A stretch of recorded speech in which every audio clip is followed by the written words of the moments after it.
الحمد لله نحمده ونستعينه ونستغفره ونؤمن به ونتوكل عليه ونعوذ بالله من شرور أنفسنا ومن سيئات أعمالنا من يهده الله فلا مضل له ومن يضلل فلا هادي له ونشهد أن سيدنا وسندنا وحبيبنا ومولانا محمدا عبده ورسوله أما بعد فأعوذ بالله من الشيطان الرجيم بسم الله الرحمن الرحيم ألهاكم التكاثر حتى زرتم المقابر كلا سوف تعلمون ثم كلا سوف تعلمون كلا لو تعلمون علم اليقين لترون الجحيم ثم لترونها عين اليقين ثم لتسألن يومئذ عن النعيم۔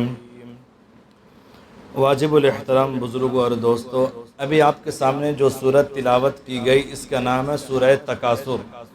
اکثر لوگوں کو یہ سورت یاد ہوتی ہے اور لوگ اس کو نماز میں بکثرت پڑھتے رہتے ہیں۔ یہ مکی سورت ہے، یعنی ہجرت سے پہلے جو سورت نازل ہوئی اس کو مکی سورت کہا جاتا ہے، تو یہ مکی سورت ہے۔ اسی سورت کو سامنے رکھ کر کے چند باتیں ہیں جو آپ کے سامنے پیش کرنی ہے۔ اللہ تعالی ہمیں صحیح کہنے کی توفیق عطا فرمائے۔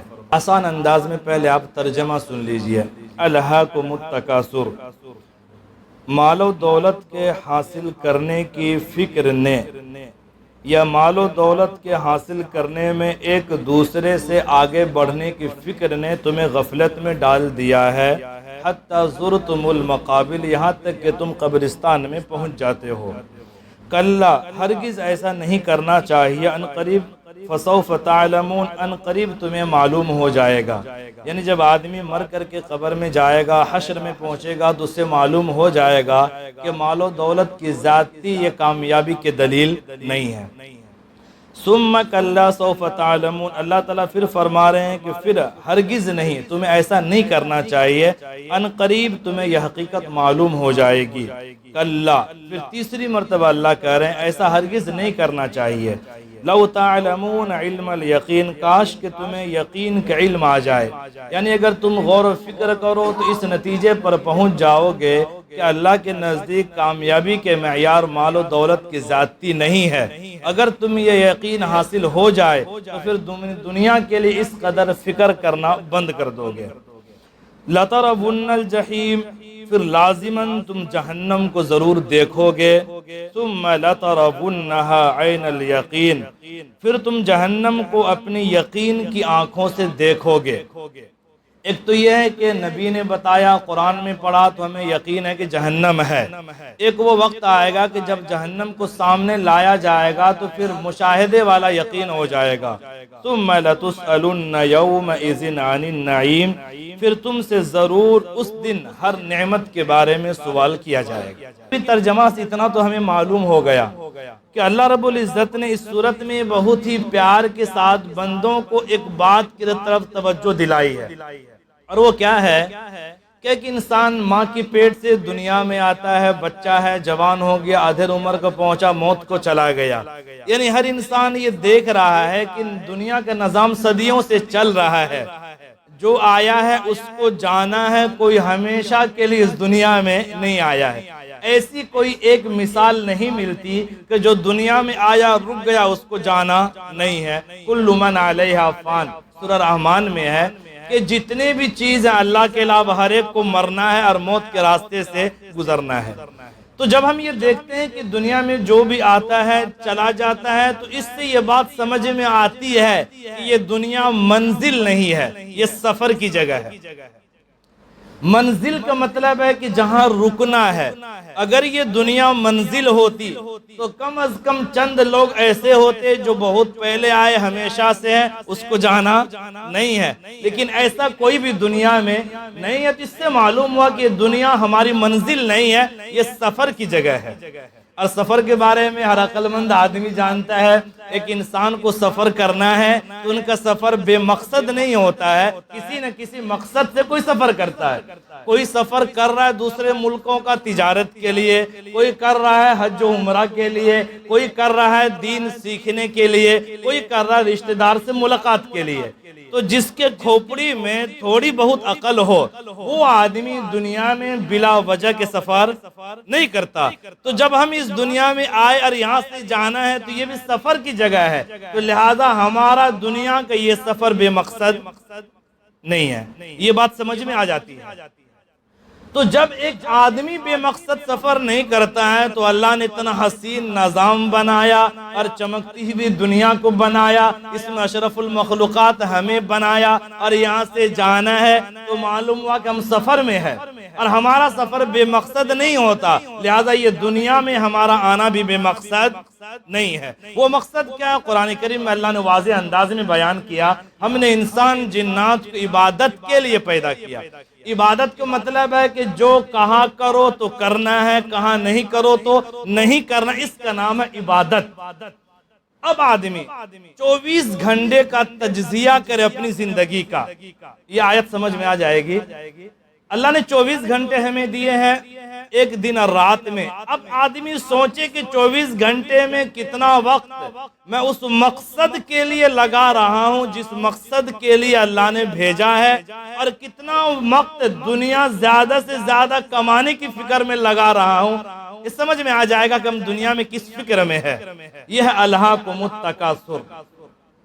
اب یہ آیت سمجھیے، اللہ کی ارشاد ہے کہ ابن آدم، اللہ نے تمہیں ایک مقصد کے لیے پیدا کیا، عبادت، اللہ کے احکام کے مطابق زندگی گزارنا۔ لیکن مال و دولت زیادہ سے زیادہ کما لوں، ایک بلڈنگ ہے تو 2 ہو جائے، ایک گاڑی ہے تو 2 ہو جائے، اور بینک بیلنس ہے دوستوں سے زیادہ ہو جائے، اس فکر میں تم اتنا ڈوب گئے ہو کہ الہاکم التکاثر، اس نے تمہیں مقصد سے غافل کر دیا ہے، اور تم اس قدر غفلت میں رہتے ہو حتی زرتم المقابر، یہاں تک کہ تم قبر میں پہنچ جاتے ہو، تمہیں سوچنے کا موقع نہیں ملتا۔ کلا، تمہیں ایسا ہرگز نہیں کرنا چاہیے۔ یعنی تم جب قبر میں جاؤ گے، سوف تعلمون، ان قریب تمہارے سامنے راز ہائے سربستہ کھول کے رکھ دیے جائیں گے، اور وہ جنت اور وہ جہنم کے خوفناک مناظر جو تم سنتے تھے، کانوں کے ذریعے یقین نہیں آتا تھا، وہ سامنے آئے گا تو تمہیں معلوم ہوگا، ارے میں نے دنیا میں تو وقت ضائع کر دیا، مجھے تو اس کی تیاری کرنی تھی جو میں دنیا میں نہیں کر پایا۔ ثم کلا سوف تعلمون، اللہ کہہ رہے ہیں دوبارہ ہرگز نہیں، تمہیں ان چیزوں میں نہیں پڑنا چاہیے۔ یعنی دنیا کمانا ہے، بال بچوں کے حقوق ادا کرنے کے لیے محنت کرنی ہے، لیکن یہ فکر اتنا زیادہ نہ ہو کہ مقصد سے تمہیں غافل کر دے، اس وقت تم ناکام ہو جاؤ گے۔ اور ہم لوگ اسی میں آج لگے ہوئے ہیں۔ کچھ انسان ایسے ہیں کہ جس کو یہ سوچنے کا یہ موقع نہیں کہ ہمیں مرنا بھی ہے، اور مرنے کے بعد اللہ کے دربار میں جانا ہے، پیشی ہونی ہے، اور سوال کا جواب دینا ہے، یہ سوچنے کا اس کو موقع نہیں ہے۔ ان کی زندگی کی گاڑی بس ایک روڈ پر چل رہی ہے، بھاگ رہے ہیں، کہاں جانا پتہ نہیں لیکن بھاگ رہے ہیں۔ کچھ اللہ کے بندے وہ ہے جس کے دل میں کبھی کبھی یہ خیال آتا ہے یار مرنا بھی ہے، اللہ کے سامنے جانا بھی ہے، حساب بھی دینا ہے، تو یہ خیال آیا تو زندگی کو سنبھال لیتا ہے، لیکن جب گھر سے باہر نکلا، دنیا میں قدم رکھا، بزنس کے میدان میں گیا، اور دماغ کے اوپر وہ فکر سوار ہوئی، تو یہ جو ایک خیال آیا تھا آخرت کا، یہ دب کر کے دم توڑ دیتا ہے، پھر اس کی زندگی بھی لاپرواہی میں گزرتی ہے۔ ہاں کچھ اللہ کے بندے وہ ہیں جسے ہر وقت یہ فکر ہوتی ہے کہ میرا اٹھنے والا قدم کہیں اللہ کو ناراض نہ کر دے، یہ سوچ کر کے پھونک کر کے قدم رکھتا ہے۔ ایسے اللہ کے بندے بہت کم ہیں۔ تو اللہ تعالیٰ پیار سے ہمیں سمجھا رہے ہیں الہاکم التکاثر، عیش و عشرت زیادہ سے زیادہ حاصل کرنے کی فکر نے تمہیں مقصد سے غافل کر دیا، اور تم اتنا غافل ہو گئے کہ تم قبرستان تک پہنچ جاتے ہو، زندگی بدلنے کی فکر تمہارے اندر نہیں آتی۔ کلا سوف تعلمون، تمہیں ایسا نہیں کرنا چاہیے، ان قریب قبر میں جانے کے بعد تمہیں حقیقت معلوم ہو جائے گی۔ ثم کلا سوف تعلمون، پھر خبردار کر رہا ہوں ہرگز ایسا نہیں کرنا چاہیے، تمہیں قبر میں معلوم ہو جائے گا۔ کلا لو تعلمون علم الیقین، ہرگز ایسا نہیں کرنا چاہیے، کاش کہ تمہیں یقین کا علم آ جائے۔ تو ان تین چار آیت میں اللہ نے ایک بات بتلایا ہے کہ غفلت کی زندگی نقصان والی ہے۔ اگر آپ غفلت میں پڑھ کر کے زندگی گزار رہے ہیں تو پھر آپ کا انجام بہت برا ہے۔ لَتَرَوُنَّ الْجَحِيمَ، تم ضرور جہنم کو دیکھو گے۔ مسلمان ہو یا کافر، نیک ہو یا برا، ہر ایک کو جہنم کے اوپر سے گزرنا ہے۔ ہاں، کافر اور بدکار لوگ جہنم میں جھونک دیے جائیں گے اور نیک لوگ گزر جائیں گے، لیکن گزرنا ہر ایک کو ہے۔ سورہ مریم کی آیت ہے وَإِن مِّنكُمْ إِلَّا وَارِدُهَا كَانَ عَلَى رَبِّكَ حَتْمًا مَّقْضِيًّا، تم میں سے ہر ایک کو پل صراط پر سے گزرنا، پل صراط جہنم کے اوپر میں بچھایا جائے گا، ہر ایک کو گزرنا ہے، اور یہ وہ بات ہے جو تمہارے رب کے نزدیک طے شدہ ہے، یعنی یہ ہو کر کے رہنا ہے۔ پھر ہمارے نبی نے حدیث میں فرمایا، مسلم کی حدیث ہے، پل صراط پر سے گزرنے والا ایک طبقہ ایسا ہوگا جو بجلی کی طرح تیزی سے گزر جائے گا، اور اس سے کم اعمال والے ہواؤں کی طرح گزرے گا، اس سے کم اعمال والے تیز رفتار گھوڑے کی طرح گزرے گا، اور اس کے بعد آدمی اپنے اعمال کے بقدر اسپیڈ میں گزرے گا، یہاں تک کہ کوئی گھسٹ گھسٹ کر کے گزرے گا۔ تو ہر ایک کو پل صراط پر سے گزرنا ہے، اور اللہ تعالیٰ مومنوں کو بھی جہنم کا نظارہ کرائے گا، وہ اس لیے کہ تاکہ جنت کی اہمیت بعد میں معلوم ہو۔ اگر آپ دھوپ سے نہیں گزرے ہیں تو ایسی کی ٹھنڈک کی اہمیت معلوم نہیں ہوگی، اگر آپ بیماری کے دور سے نہیں گزرے ہیں تو صحت کی اہمیت معلوم نہیں ہوتی، اسی لیے اللہ جہنم سے گزارے گا، مومن بھی دیکھے گا۔ اچھا، بعض روایت میں یہ بھی آتا ہے اللہ تعالیٰ بندے کو کھڑا کر کے پہلے جہنم کے بارے میں بتلائے گا، جہنم میں تمہاری جگہ یہاں پر تھی، اگر تم ایمان نہیں لاتے، نیک اعمال نہیں کرتے تو تمہیں جہنم میں یہاں ڈالا جاتا، تم ایمان لائے، نیک اعمال کرے تو یہ جگہ بدل کر کے جنت میں ڈال دی گئی۔ اب جب بندہ جنت میں جائے گا جہنم کے نظارہ کر کے، تو اس کے بعد ان کے زبان سے سب سے پہلا جملہ نکلے گا، پارہ نمبر 22 میں اللہ کے ارشاد ہے، جنتی لوگ جب جنت میں جائیں گے تو ایک جملہ کہیں گے جو ان کے دل سے نکلے گا، الحمدللہ الذی اذھب عنا الحزن، تمام تعریف اس اللہ کے لیے ہے جس نے ہم کو اس تکلیف سے بچا لیا۔ وہ کیا دل کی آواز ہوگی، وہ جہنم کی بھڑکتی ہوئی آگ، وہاں کے خوفناک منظر کو دیکھ کر کے جب جنت میں جائے گا تو پھر اس کو جنت کی اہمیت معلوم ہوگی۔ اللہ فرما رہے ہیں آخر میں ثم لتسألن یومئذ عن النعیم، ہاں یہ وہ دن ہوگا کہ ہر نعمت کے بارے میں تم سے سوال ہوگا، بچ نہیں سکتا۔ ہم غور کریں تو سر کے بال سے لے کر کے پاؤں کے ناخن تک اللہ کے نعمت میں ڈبو دیے گئے ہیں۔ ایک ایک سانس جو ہم اندر لیتے ہیں اور باہر چھوڑتے ہیں وہ خود دو نعمت ہے۔ سانس اندر جا کر رک جائے نہ نکلے تو موت، نکل جائے باہر نہ جائے تو موت، تو ان دونوں نعمت پر دو شکر لازم ہے۔ اتنی بڑی نعمت ہے آنکھ، اس کے کوئی مہینے کے ریچارج نہیں کرنا پڑتا ہے، فیس جمع نہیں کرنی پڑتی، ورنہ آدمی تھک جاتا جمع کر کر کے، اتنی بڑی نعمت ہے۔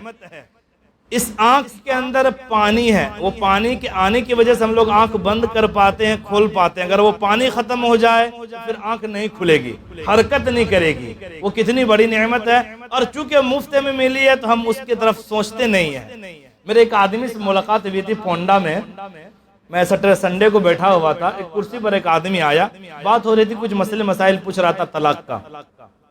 باتوں میں آدھا گھنٹے ایک گھنٹے کے بعد ایک ڈروپ نکال کر آنکھ میں 2 بوند ڈال لیتا تھا۔ میں 3-4 بار ایسا دیکھا 1-2 گھنٹے میں پوچھا اب کیا کر رہے ہیں؟ بولے مفتی صاحب کیا بتاؤں، 40-50 سال اللہ نے مفت میں نعمت دی تو اس کی اہمیت نہیں تھی، آنکھ کا آپریشن ہو گیا، وہ پانی جو آنکھ میں آتا کم ہو گیا، صرف 1 سال سے ڈروپ ڈال رہا ہوں، تھک گیا ہوں ڈال کر کے، اگر نہیں ڈالوں گا تو آنکھ جم جائے گی، حرکت نہیں کرے گی، اس لیے ہر 1 گھنٹے پر 2 بوند ڈالنا پڑتا ہے۔ اللہ اکبر۔ اور مفت میں اللہ نے ہمیں یہ نعمت دی ہے تو اس کی قدر ہمیں معلوم نہیں، اس کے بارے میں سوال ہوگا۔ چھوٹی سے چھوٹی نعمت اس کے بارے میں اللہ تعالیٰ پوچھیں گے۔ ہمارے نبی نے عمل کے ذریعے صحابہ کو بتلایا۔ مسند احمد میں، ابن ماجہ میں لمبی روایت ہے، نبی فرماتے ہیں، حضرت ابو ہریرہ کی روایت ہے، ہمارے نبی ایک مرتبہ گھر سے باہر نکلے، بھوک لگی ہوئی تھی، حضرت ابو بکر سے ملاقات ہو گئی، پوچھا ابو بکر اس دھوپ کے عالم میں باہر کیوں ہو؟ یا رسول اللہ بھوک لگی ہوئی ہے، چلو چلتے ہیں۔ آگے نکلے، عمر فاروق سے ملاقات ہو گئی، عمر کیا بات ہے؟ یا رسول اللہ بھوک لگی ہوئی ہے، تینوں یاروں کو بھوک لگی ہے، کائنات میں سب سے عظیم دین، اور اس کے گھر میں کھانے کی کوئی چیز نہیں ہے، دین کے لیے فقر و فاقہ۔ چلے گئے، ایک صحابی تھے حضرت ابو الحیثم رضی اللہ تعالیٰ عنہ، اس کے باغ میں گئے۔ اب وہ صحابی دیکھے کہ 3 عظیم مہمان گھر میں آئے تو خوشی کی انتہا نہ رہی، فوراً گیا کھجور لا کے ڈال دیا، دسترخوان لگایا، بکری ذبح کیا، فرا کر کے نبی کے سامنے میں رکھ دیا۔ ہمارے نبی ابو بکر عمر تینوں کھا کر کے فارغ ہو گئے۔ تو ہمارے نبی نے کہا اللہ کی قسم ابو بکر عمر، یہ وہ نعمت ہے جس کے بارے میں قیامت کے دن ضرور اللہ پوچھے گا۔ بھوک کی حالت میں ہم نے تمہیں کھانا کھلایا، اس کھانے کا تم نے کیا حق ادا کیا؟ سخت پیاس کے عالم میں حلق سوکھ رہا تھا، میں نے ٹھنڈا پانی تم تک پہنچایا، تم نے اس نعمت کا کیا شکر ادا کیا؟ یہ قیامت کے دن سوال ہوگا۔ ہمارے نبی نے عمل کے ذریعے صحابہ کو بتلایا، اور بخاری شریف کی ایک روایت ہے، حضرت مغیرہ بن شعبہ رضی اللہ تعالیٰ عنہ بیان کرتے ہیں، ہمارے نبی رات میں اس قدر لمبی نماز پڑھتے تھے کہ پاؤں میں ورم آ جاتا تھا، پاؤں سوج جاتا تھا۔ تو صحابہ نے کہا یا رسول اللہ، اللہ نے آپ کے اگلے پچھلے تمام گناہوں کو معاف کر دیا، عظیم پیغمبر بنایا، آپ اس قدر لمبی عبادت کیوں کرتے ہیں؟ تو ہمارے نبی نے بڑا پیارا جملہ کہا، افلا اکون عبدا شکورا، کیا میں شکر گزار بندہ نہ بنوں؟ یعنی عبادت صرف گناہ کے لیے تو نہیں ہوتی، عبادت تو اس لیے بھی ہوتی ہے کہ اللہ نے اتنی نعمتیں دی ہیں، پوری زندگی سجدے میں سر رکھ دوں تب بھی اس نعمت کا حق ادا نہیں ہو سکتا۔ یہ وہ نبی کہہ رہے ہیں کہ جو بخشے بخشائے ہیں وہ اس لیے لمبی نماز پڑھتے ہیں تاکہ میں اللہ کا شکر گزار بندہ بن جاؤں۔ تو ہم جیسے گناہگاروں کو شکر گزاری کے لائن میں کتنا آگے جانا چاہیے۔ تو اللہ تعالیٰ فرما رہے ہیں تم سے قیامت کے دن ہر نعمت کے بارے میں ضرور سوال کیا جائے گا۔ سب سے بڑی نعمت ہے زندگی، اس کے بارے میں سوال ہوگا زندگی تم نے کیسی گزاری۔ اور ایک حدیث بہت مشہور ہے، قیامت کے دن ہر انسان سے جب تک اللہ 5 سوال نہ کر لے اس کا قدم اللہ کی عدالت سے ہل نہیں سکتا۔ اور اللہ پہلا سوال کرے گا تم نے زندگی کیسی گزاری، یہ ہمیں جواب دینا ہے، اور اس عدالت میں دینا ہے کہ جہاں چھپا نہیں سکتے، جھوٹ بول نہیں سکتے، وکیل کو خرید کر کے مقدمہ لڑ نہیں سکتے، وہاں ہمیں اور آپ کو جواب دینا ہے کہ 60-70 سال کی زندگی میں ہم نے کون کام اللہ کے لیے کیا اور کون کام اپنے نفس کے لیے کیا۔ ہر آدمی سوچے تو ان کی زندگی کے انداز بدل جائے گا۔ تو اللہ تعالیٰ ہر نعمت کے بارے میں سوال کریں گے۔ ہمیں اللہ نے بڑی نعمتیں دی ہے، ہم لوگ اس کو نعمت کے انداز سے نہیں دیکھتے ہیں۔ تاریخ دمشق میں ایک واقعہ لکھا ہے، امام محمد بن سماک رحمت اللہ علیہ حضرت ہارون رشید کے دربار میں بیٹھے ہوئے تھے۔ یہ بہت بڑے عالم اور محدث تھے۔ ہارون رشید کو بہت سخت پیاس لگی، پانی مانگایا، پیالہ ہاتھ میں ہے، ہونٹ کے قریب کیا تو محمد بن سماک رحمت اللہ علیہ نے کہا اے امیر المؤمنین، میں آپ کو اللہ کی قسم دیتا ہوں کہ تھوڑی دیر کے لیے پانی سے پینے سے رک جائیے۔ یہ سننے کے بعد ہارون رشید نے گلاس کو زمین پر رکھ دیا۔ اس کے بعد محمد بن سماک رحمت اللہ علیہ نے پوچھا اے امیر المؤمنین، ایک سوال کا جواب دیجئے، اگر یہ پانی پینے کے لیے آپ کو قیمت ادا کرنی پڑے تو آپ کتنی قیمت دیں گے اس سخت پیاس کے عالم میں؟ تو ہارون رشید نے کہا اگر یہ پانی لینے کے لیے اگر آدھی سلطنت دینی پڑے تو میں اپنی آدھی سلطنت دے دوں گا۔ اس کے بعد اس اللہ والے نے کہا ٹھیک ہے آپ پانی پی لیجئے، اللہ آپ کو لمبی زندگی دے۔ ہارون رشید پانی پی لیا۔ کچھ دیر کے بعد کہا محمد بن سماک رحمت اللہ علیہ نے اے امیر المؤمنین، میں آپ کو اللہ کی قسم دے کے پوچھتا ہوں اگر یہ پانی پیشاب کے راستے سے نہ نکلے اور علاج کرانے کی ضرورت پڑ جائے تو علاج کے معاوضے میں آپ کتنی قیمت دیں گے؟ اس نے کہا میں اپنی آدھی سلطنت دے دوں گا۔ تو اس کے بعد محمد بن سماک نے کہا اے امیر المؤمنین، آپ کی پوری سلطنت کی قیمت ایک پیالے پانی کے برابر بھی نہیں ہے۔ یہ اللہ کی نعمت ہے۔ ہم ایک پانی اندر پیتے تو معمولی سمجھتے ہیں، اندر نہ جائے تو موت، اندر جانے کے بعد نہ نکلے تو موت۔ تو ہم سر سے لے کر پاؤں تک اللہ کی نعمت میں ڈوبے ہوئے ہیں۔ یہ سورۃ تکاثر ہے جو ہمیں بتلا رہا ہے۔ کہ غفلت کی زندگی کا انجام بہت نقصان ہے، اور اللہ نے جو نعمتیں دی اس نعمتوں کو صحیح طریقے پر استعمال نہ کیا جائے تو پھر قیامت کے دن اس کا حساب دینا بہت مشکل ہو جائے گا۔ اللہ تبارک و تعالی ہم تمام لوگوں کو ان نعمتوں کو صحیح طریقے پر استعمال کرنے کی توفیق عطا فرمائے۔ وآخر دعوانا ان الحمد للہ رب العالمین۔